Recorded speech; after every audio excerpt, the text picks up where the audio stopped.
Hi நண்பர்களே, நலம் 360 சேனலுக்கு உங்களை அன்போடு வரவேற்கிறேன். இன்னைக்கு நம்ம வீடியோவில் எதை பற்றி பேச போகிறோம்னா, ரொம்பவே ஸ்பெஷலான ஒரு பழத்தை பற்றி தாங்க பேச போகிறோம். சாதாரணமாக வாழைப்பழம் எல்லாருக்குமே தெரியும். ஆனால் இன்னைக்கு நம்ம பார்க்க போகிறது செம்மஞ்சள் நிறத்தில் இருக்கிற ஒரு செவ்வாழையை பற்றி தாங்க பேச போகிறோம். இதில் என்ன மாதிரியான நன்மைகள் இருக்குது, உடலுக்கு என்ன உதவி செய்யுது, யாரெல்லாம் சாப்பிடக்கூடாது, பக்கவிளைவுகள் என்னென்ன அப்படின்ட்டு இது எல்லாத்தையும் பற்றியும் தெளிவாக தெரிஞ்சுக்க போகிறோம். நீரிழிவு நோயாளிகள் செவ்வாழை பழத்தை சாப்பிட்டு வர்றது அவங்களோட ரத்த சர்க்கரை அளவை கட்டுப்பாட்டில் வைக்க உதவுதுங்க. செவ்வாழை பழத்தில் உள்ள நார்ச்சத்துக்கள் மற்றும் குறைந்த கிளைசமிக் குறியீடு போன்றவை நீரிழிவு நோய்க்கு ஒரு சிறந்த மருந்தாக செயல்படுது. பொதுவாகவே நீரிழிவு நோயாளிகள் தங்களோட உண்ணும் உணவுகளில் கவனமாக இருக்கிறது ரொம்பவே அவசியம். ஏன்னா நீரிழிவு நோயாளிகள் எப்போவுமே ரத்த சர்க்கரை அளவை கட்டுப்பாட்டில் வைக்க வேண்டும். பழங்கள் மற்றும் காய்கறிகள் கொண்ட அத்தியாவசிய ஊட்டச்சத்துக்களை எடுத்துக்கொள்ள வேண்டும். அந்த வகையில் பார்க்கும்போது நீரிழிவு நோயாளிகள் செவ்வாழை பழத்தை சாப்பிட்டு வரதால கூடுதல் நன்மைகள் அளிக்கும் அப்படின்னு சொல்லப்படுது.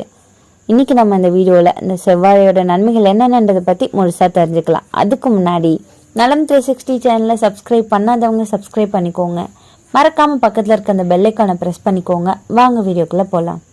தென்னிந்தியா, இலங்கை, கேரளா பகுதியில் அதிகமாக பயிரிடப்படுற ஒரு ரெட் பனானா ஒரு பழம்னா அது இந்த ரெட் பனானா தாங்க. இயற்கையான இனிப்பு, மென்மையான தன்மை, சாதாரண வாழைக்காய் விட அதிக சத்துக்கள் இதில் இருக்குது. ரத்தத்துக்கு நல்லது, தோலுக்கு நல்லது, பெண்கள், ஆண்கள், பிள்ளைகள் எல்லாருக்குமே ஏற்றது. இந்த ரெட் பனானாவில் என்னென்ன சத்துக்கள் இருக்குது தெரியுமா? வைட்டமின் B6 நரம்பு சக்தி, இரத்த சோகையை தடுக்குது. வைட்டமின் C நோய் எதிர்ப்பு சக்தி, கொலாஜனை உருவாக்குது. பொட்டாசியம் இதயம் பாதுகாப்புக்கு உதவியாக இருக்குது. ரத்த அழுத்தத்தை கட்டுப்பாட்டில் வச்சுக்குது. ஃபைபர் செரிமானத்துக்கு ரொம்பவே உதவியாக இருக்குது. ஆன்டி ஆக்சிடென்ட்ஸ் உடலில் இருக்கிற நச்சுக்களை வெளியேற்றி சருமத்தை பிரகாசமாக்குது. செவ்வாழை பழத்தில் நோய் எதிர்ப்பு சக்தியை அதிகரிக்கக்கூடிய ஏராளமான நன்மைகள் இருக்குது. உயர் ரத்த அழுத்தத்தை கட்டுக்குள்ள வைக்கும். பொட்டாசியம் சத்து இதில் இருக்குது. கண் ஆரோக்கியத்தை மேம்படுத்தும் பீட்டா கரோட்டின் இதில் இருக்குது. எனவே நீரிழிவு நோயாளிகள் தினசரி உணவில் செவ்வாழை சேர்த்து வர்றதன் மூலம் எந்த மாதிரியான நன்மைகள் பெறலான்றதை பற்றி இன்னைக்கு நம்ம முழுசாக தெரிஞ்சுக்கலாம். அதுக்கு முன்னாடி இதில் இருக்கிற நுண்ணூட்டச்சத்துக்கள் என்னென்ன தெரியுமா? கலோரிகள் 90 கலோரிகள். கொழுப்பு 0.3 கிராம். Calcium 5 milligram. கார்போஹைட்ரேட்டுகள் 21 கிராம். இரும்புச்சத்து 0.26 மில்லிகிராம். Protein 1.3 gram. நார்ச்சத்துக்கள் 3 gram. Potassium 358 milligram. Vitamin B6 0.3 microgram. Phosphorus 22 milligram. Magnesium 27 milligram. Vitamin C 8.7 milligram. Vitamin B1 0.031 microgram. Choline 9.8 milligram. Folate 20 microgram. செவ்வாழையோட கிளைசமிக் குறியீடு என்ன தெரியுமா? பொதுவாக மஞ்சள் மற்றும் செவ்வாழை பழத்தோட ஒப்பிடும்போது மஞ்சள் வாழைப்பழம் அதிக கிளைசமிக் குறியீட்டை பெற்றிருக்கும். செவ்வாழைப்பழம் குறைந்த கிளைசமிக் குறியீட்டை பெற்றிருக்கிறதால நீரிழிவு நோயாளிகள் தாராளமாக செவ்வாழைப்பழத்தை எடுத்துக்கொண்டு வரலாம். குறைந்த கிளைசமிக் குறியீடு கொண்ட உணவுகள் இரத்த ஓட்டத்தில் சர்க்கரை சத்தை படிப்படியாக வெளியேற்றும். இதனால நீரிழிப்பு நோயாளிகள் இரத்த சர்க்கரை அளவானது கட்டுப்பாட்டில் வைக்க உதவியாக இருக்கும். செவ்வாழைப்பழத்தின் கிளைசமிக் குறியீடு 45ஆகவும் மஞ்சள் வாழைப்பழத்தின் குறியீடு 51ஆகவும் இருக்கு. செவ்வாழை பழத்தில் அதிக அளவு நார்ச்சத்து காணப்படுது. இது தவிர வைட்டமின் C, ஆன்டி ஆக்சிடென்ட்கள் போன்ற சத்துக்களும் இதில் காணப்படுது. செவ்வாழை பழத்தில் நார்ச்சத்துக்கள் மற்றும் அத்தியாவசிய ஊட்டச்சத்துக்கள் காணப்படுது. இந்த வாழைப்பழத்தில் கலோரிகள் மற்றும் கொழுப்புகள் குறைவாக இருக்கிறதாலையும் நார்ச்சத்துக்கள் அதிக அளவில் இருக்கிறதாலையும் நீண்ட நேரம் வயிறு நிரம்பிய உணர்வை தருது. இது உடல் பருமன், நீரிழிவு நோய், இதய நோய் மற்றும் உயர் ரத்த அழுத்தம் போன்ற பிரச்சனைகளை களைய உதவுதுங்க.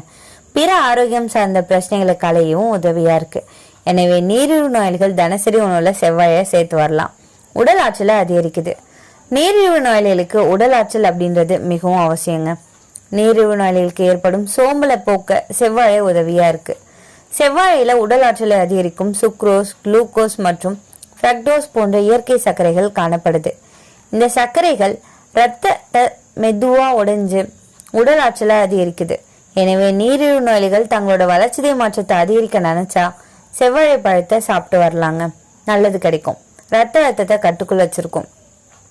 செவ்வாழை பழத்துல பொட்டாசியம், மக்னீசியம் போன்ற ரத்த நாளங்களை விரிவுபடுத்தும் சத்துக்கள் காணப்படுது. இது உங்க ரத்த ஓட்டத்தை மேம்படுத்துது. உயர் ரத்த அழுத்தத்தை கட்டுக்குள் வைக்க உதவுது. இதய நோய்கள் உருவாகும் அபாயத்தை குறைக்குது.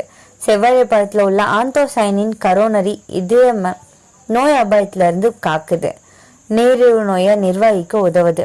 செவ்வாழை பழத்தில் குறைந்த கிளைசமிக் குறியீடு இருக்கிறதால ரத்த சர்க்கரை அளவை எப்பவுமே கட்டுப்பாட்டில் வைக்க முடியும். இது குளுக்கோஸ் தொகுப்புல ஈடுபடும் ஆல்பா அமிலேஸ் குளுக்கோசிடேஸ் என்சைம்களின் செயல்பாட்டை தடுக்குது. இதனால ரத்தத்துல ஏற்படுற உயர் ரத்த அழுத்த சர்க்கரையை அதிகரிப்பை நம்மளால தடுக்க முடியும். பார்வை திறனை அதிகரிக்குதுங்க. நீரிழிவு நோயாளிகள் சந்திக்கும் மிகப்பெரிய பிரச்சனை டயபெட்டிக் ரெட்டினோபதியால் கண்கள்ல மாகுலர் சிதைவு, பார்வை திறன் இழத்தல், விழிகள்ல இரத்த கசிவு போன்ற பிரச்சனைகள் சந்திக்கிறாங்க. உயர் ரத்த சர்க்கரையால கண்கள்ல உள்ள பார்வை நரம்புகள் சேதமடைஞ்சு டயபெட்டிக் ரெட்டினோபதி ஏற்படுதுங்க. எனவே கண் பார்வையை மேம்படுத்த நினைக்கிறவங்க கரோட்டினாய்டுகள் உள்ள வாழைப்பழத்தை எடுத்துக்கொள்றது ரொம்பவே நல்லது. நோய் எதிர்ப்பு சக்தியை அதிகரிக்குது. செவ்வாழை பழத்துல காணப்படுற வைட்டமின் சி மற்றும் B6 இரத்த வெள்ளை அணுக்களை உற்பத்தி செஞ்சு நோய் எதிர்ப்பு சக்தியை அதிகரிக்குது. ஆன்டிபாடிகளை அதிகரிச்சு நோய் கிருமிகளை எதிர்த்து போராட உதவியா இருக்கு. செரிமான ஆரோக்கியத்துல உதவியா இருக்கு. செவ்வாழை பழம் ஒரு ப்ரீபயோட்டிக் உணவா இருக்குங்க. இது வயிற்றுல இருக்கிற நல்ல பாக்டீரியாக்களை அதிகரிக்க உதவுது. பிரக்டோலிக் கோசரைட் அப்படிங்கிற இன்சுலின் போன்ற ப்ரீபயோட்டிக் நார்ச்சத்துக்கள் இதுல இருக்கு. இது நீரிழிவு நோயாளிகளுக்கு ஏற்படுற மலச்சிக்கல், வீக்கம் ஆகியவற்றை குறைக்க உதவியா இருக்கு. ரத்த சோகையை குறைக்க உதவுதுங்க. இரும்பு சத்து அதிகம். ரத்தம் உருவாக்குறதுக்கான வைட்டமின் B6 வைட்டமின் சி ரெண்டும் சேர்ந்து பெஸ்ட் காம்பினேஷனா இருக்கும். பெண்களுக்கு மாதவிடாய் கால ரத்த சோகம் உள்ளவங்களுக்கு இது ரொம்பவே பயனுள்ளதா இருக்கு. நோய் எதிர்ப்பு சக்தியை அதிகரிக்கும். செரிமானத்தை சரி செய்யும். இதநலத்துக்கு சிறந்ததுன்னு சொல்லலாம். கண் பார்வைக்கு உதவுது. சரும அழகு மற்றும் பிரகாசத்தை கொடுக்குதுங்க. இதுல இருக்கிற வைட்டமின் சி, ஆன்டி ஆக்சிடென்ட்ஸ் ரெண்டும் சேர்ந்து ஸ்கின் க்ளோவை அதிகப்படுத்துது. பிம்பிள், மார்க்ஸ் எல்லாத்தையுமே குறைக்குது. கொலாஜன் உற்பத்தி அதிகரிக்கும் போது ஸ்கின் டைட்னஸ் எல்லாமே அதிகமாகும். உடல் எடை மேலாண்மையில உதவியா இருக்குங்க. ஸ்நாக்ஸா சாப்பிட்டா பசியை கட்டுப்படுத்தும். பிற இனிப்புகளை காட்டிலுமே செவ்வாழை இனிப்பு ஹெல்த்தியா தான் இருக்கும். வெயிட் லாஸ்ல இருக்கிறவங்களுக்கு, வெயிட் கெயின் பண்றவங்களுக்கும் இது 2 பேருக்குமே உதவியா இருக்குங்க. கர்ப்பிணி பெண்களுக்கு நல்லது. ஃபோலேட், வைட்டமின் B6 இருக்கிறதால குழந்தையோட நரம்பு வளர்ச்சிக்கு நல்லது. கர்ப்பகால சோர்வு, வாந்தி உணர்வு குறைக்க உதவியா இருக்கும். குழந்தைகளுக்கு சக்தியை தருது. உடல் எடை குறைக்க உதவுது. உடல் எடை கூடவும் உதவுது. பள்ளி செல்லும் பிள்ளைகளுக்கு இயற்கையான எரிசக்தியை கொடுக்குது. நரம்பு ஆரோக்கியத்தை மேம்படுத்துது. இதுல இருக்கிற வைட்டமின் B6 ஸ்ட்ரெஸ், ஆன்சைட்டி குறைக்க உதவுது. நரம்பு வலிமை, பிரெயின் ஃபங்க்ஷனை மேம்படுத்துது. எப்படி சாப்பிடலாம்? காலை நேரம் சாப்பிட்டா அதிக சக்தி கிடைக்குங்க. மில்க் ஷேக், ஸ்மூத்தியா நம்ம இதை செஞ்சு சாப்பிடலாம். ஒர்க் அவுட் செய்யறவங்களுக்கு ப்ரீ ஒர்க் அவுட் எனர்ஜிக்காக சாப்பிடலாம். குழந்தைகளுக்கு மஸ்ட் கொடுத்தா நன்றா ஜீரணமாகுங்க. யாரெல்லாம் இதை சாப்பிட்றதுக்கு முன்னாடி கவனமா இருக்கணும் தெரியுமா? சர்க்கரை நோயாளிகள். கிளைசமிக் இண்டெக்ஸ் வேல்யூ கொஞ்சம் அதிகமாக தாங்க இருக்கு. டயபெட்டிக் இருக்கிறவங்க கட்டுப்பாடோட மட்டும்தான் சாப்பிடணும். ஒரு சிலருக்கு அலர்ஜி ஏற்படுற அபாயம் இருக்கு. அதிகமா சாப்பிட்டா உடல் சூடு அதிகரிக்கலாம். சோர்வு, வயிற்று நிறைவு, தூக்கம் வரலாம். இதுல அதிகமா சாப்பிட்டா வயிற்று உப்பசம், கேஸ் பிரச்சனை, உடல் சூடு, சர்க்கரை லெவல் உயரும். அதிக நார்ச்சத்துன்றதால லூஸ் மோஷனும் ஏற்படலாம். செவ்வாழை பழம் அப்படின்றது ஒரு சூப்பர் ஃபுட்டு தாங்க. தினசரி ஒரு பழம் சாப்பிட்டாலே உடம்புக்கு தேவையான பல சத்துக்கள் நமக்கு கிடைக்குது. ஆனா எல்லாமே நம்ம உடம்பு கட்டமைப்பை பொறுத்து தான். நம்ம ஆரோக்கியம் எப்படின்னு பார்த்து தான் சாப்பிடணும். சரியான அளவில் எடுத்துக்கிட்டா செவ்வாழை பழம் நம்ம உடம்புக்கு வரப்பிரசாதம் மாதிரி. நீங்க அந்த செவ்வாழை பழத்தை எப்படிலாம் பயன்படுத்தியிருக்கீங்க? இதை பயன்படுத்துறதால உங்களுக்கு என்ன மாதிரியான நன்மைகள் கிடைச்சிச்சுன்னு கமெண்ட்ல சொல்லிடுங்க. இன்னைக்கு நான் சொன்ன விஷயங்கள் எல்லாமே உங்களுக்கு ஹெல்ப்ஃபுல்லா இருக்கும்னு நம்புறேன். இந்த வீடியோ உங்களுக்கு பிடிச்சிருந்துச்சுன்னா லைக் பண்ணுங்க, ஷேர் பண்ணுங்க. மறக்காம நம்ம சேனலை சப்ஸ்கிரைப் பண்ணுங்க. அடுத்த ஒரு அற்புதமான வீடியோல சந்திக்கிறேன்.